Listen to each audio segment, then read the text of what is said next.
नहीं सर, मेरा ऐसा कोई इरादा नहीं है। मैं अपने देश में रह के देश की ही सेवा करना चाहती हूँ। मेरे ग्रैंडफ़ादर रिटायर्ड आर्मी से रिटायर्ड है, मेरे पापा आर्मी में है, वो सब देश की सेवा कर रहे हैं, तो मेरा भी कोई ऐसा मकसद नहीं कि मैं देश से बाहर जाऊँ, मैं देश की ही सेवा करना चाहती हूँ। मेरे था हमने कभी इसको फोर्स नहीं किया पढ़ाई के लिए भी, और खेलने के लिए तो इसने कोई कभी सोचा ही नहीं कि मैं खेल के लिए। तो ये सिर्फ पढ़ाई के ऊपर ही ध्यान रखती थी, और हमने भी इसको ये कभी किसी चीज़ के लिए फोर्स नहीं किया कि बेटा ये कर लो या वो कर लो। सिर्फ तुम्हारा काम है पढ़ाई करो, किसी चीज़ की कोई प्रॉब्लम है हम बैठे हैं, हमें पूरा करेंगे आप। खुश हो रही है मेरे पोते ने तो ये मुकाम हासिल करे हुए है, तो इसकी वजह से खुशी पूरा परिवार में, पूरा गांव में, पूरा देश में खूब खुशी का माहौल है। भाई साहब, मैं धनराज अहलात आ चुका हूँ चमनपुरा गांव में। जैसा कि तस्वीरों में देख पा रहे हो, अंजलि नाम की लड़की ने 720 में से 720 अंक प्राप्त किए हैं। पूरे इंडिया के अंदर धमाका कर दिया इस लड़की ने। बिल्कुल छोटी उम्र की लड़की, और पहली बार पहला अटैम्प्ट था इनका, और पहले अटैम्प्ट में ही पूरे के पूरे नंबर लेकर पूरे इंडिया के अंदर धूम मचा दी है नीट के एग्जाम में। नमस्कार बेटा। नमस्कार सर। सबसे पहले बेटा हमारे चैनल की तरफ से आपको बधाई। धन्यवाद सर। 720 में से 720 अंक कैसे लिए, क्या किया आपने, किस प्रकार इतनी मेहनत की, क्या किया? सर, मैंने 11th क्लास से ही अपनी प्रिपरेशन शुरू की थी संस्कार पब्लिक स्कूल झज्जर के साथ, और वहाँ पे हमारे टीचर्स बहुत ही जो एक्सपीरियंस टीचर हैं, जिन्हें नीट एग्ज़ाम का बहुत ज़्यादा एक्सपीरियंस है, तो वो हमें पढ़ाते थे, हमारे कॉन्सेप्ट क्लियर करते थे, जितने भी डाउट्स होते थे वो डाउट्स भी क्लियर होते थे, और जितना ज़्यादा हो सकता था हम क्वेश्चन प्रैक्टिस करते थे, मॉक टेस्ट अटैम्प्ट करते थे। हर ऑल्टरनेट वीक में हमारे मॉक टेस्ट होते थे, और फिर उनको मैं एनालाइज भी करती थी। जो भी मेरे गलत हो जाते थे क्वेश्चंस, उनको मैं दोबारा पढ़ती थी, वो कॉन्सेप्ट दोबारा पढ़ती थी, जो भी वीक पोर्शन था उसको दोबारा पढ़ के और स्ट्रॉन्ग करती थी। तो इस तरीके से मैंने कोई भी बैकलॉग नहीं रहने दिया। जो भी अगर कोई बैकलॉग रह भी जाता था तो संडे को उसको रिवाइज़ कर लेती थी, और अगर मुझे कोई लगता कि वीक पोर्शन है तो उसको भी रिवाइज़ कर लेती थी, और कोई डाउट होता था तो स्कूल में डिस्कस कर लेती थी। बेटा, बहुत से स्टूडेंट लगातार कोचिंग लेने के बाद भी कई अटेंड करने के बाद भी रह जाते हैं, और आपने पूरे इंडिया के अंदर 720 में से 720 अंक लेके फर्स्ट रैंक प्राप्त की है। कैसे किया? इतना मतलब क्या करना पड़ा आपको? एकदम इतना सीधा छक्का मार दिया आपने तो गति। सर, मैं ये कहना चाहूँगी कि काफ़ी बच्चे ऐसे हैं जिन्हें मैं जानती हूँ, वो मॉक टेस्ट नहीं देते हैं। एक तो सबसे बड़ी बात ये होती है कि वो मॉक टेस्ट नहीं देते हैं, और अगर बैकलॉग भी काफ़ी बच्चों के रह जाते हैं, और कुछ कॉन्सेप्ट क्लैरिटी में दिक्कत आती है।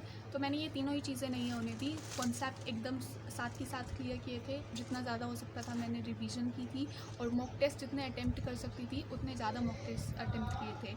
और जो मेन होता है वो जो लास्ट का 1 महीना होता है, उसमें भी मतलब मैंने काफ़ी बच्चे देखे हैं ऐसे जो क्या करते हैं, सिर्फ सिलेबस कंप्लीट करने में लग जाते हैं और मॉक टेस्ट अटैम्प्ट नहीं करते हैं।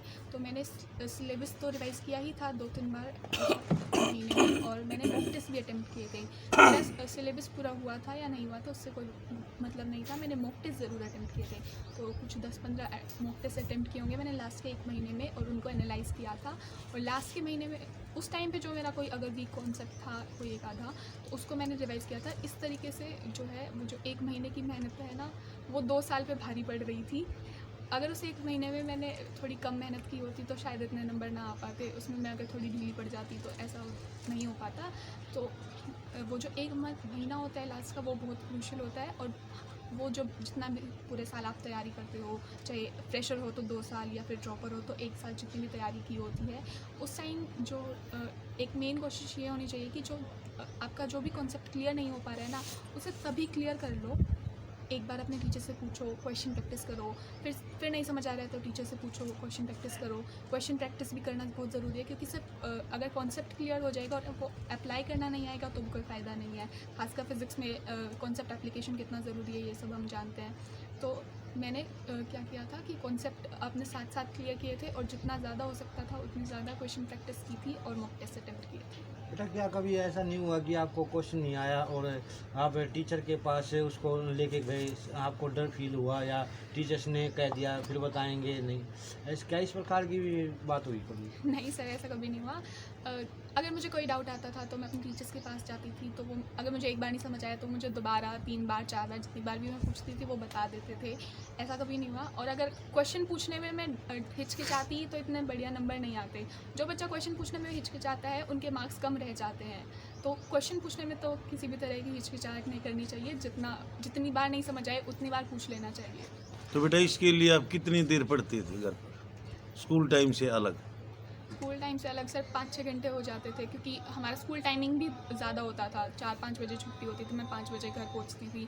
उसके बाद भी मैं थोड़ी देर रेस्ट करके और पढ़ती थी। और मैं सुबह जल्दी उठ के ज़्यादा पढ़ने पे जोर देती थी, क्योंकि सुबह के टाइम में मुझे ज़्यादा अच्छे से याद होता था। तो मैं सुबह ज़्यादा जल्दी उठ के पढ़ती थी। सुबह कितने टाइम पर उठते थे आप, कितने जल्दी?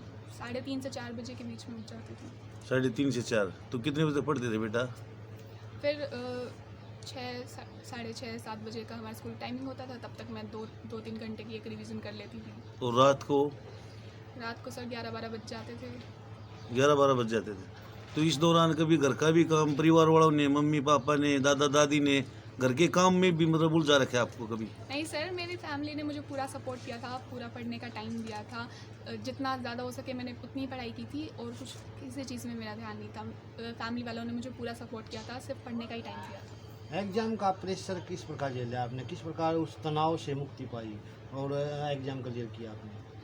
एग्ज़ाम से पहले वाले दिन मैंने अपने टीचर से बात की थी, ताकि मुझे स्ट्रेस ना हो, उनसे पता कर सकूं कि क्या करना है। तो उन्होंने कहा था कि ज़्यादा स्ट्रेस लेने की ज़रूरत नहीं है और आराम से खा पी के सो जाओ, पूरी नींद लेना। एग्ज़ाम से एक दिन पहले की पूरी नींद लेना बहुत ज़रूरी है। तो मैं आराम से सो गई उस दिन। अगले दिन उठ के मैंने थोड़ा सा रिवीजन किया। जो मोटे मोटे फिज़िक्स के फॉर्मूले होते हैं, बायो में कुछ होता है, केमिस्ट्री की रिएक्शंस और फॉर्मूलेज वगैरह वो पढ़ा। और उसके बाद मैं पेपर देने चली गई और बिल्कुल शांति से, आराम से, गहरी सांस लेके जितना आराम से हो सकता था उतना आराम से पेपर दिया। तो इसका श्रेय बेटा आप किसको देना चाहते हो? सर, इसका श्रेय मैं अपना स्कूल को भी और फैमिली को भी, जिन्होंने मुझे बहुत ज़्यादा सपोर्ट किया। मेरे स्कूल में टीचर्स ने मुझे बहुत ज़्यादा सपोर्ट किया था।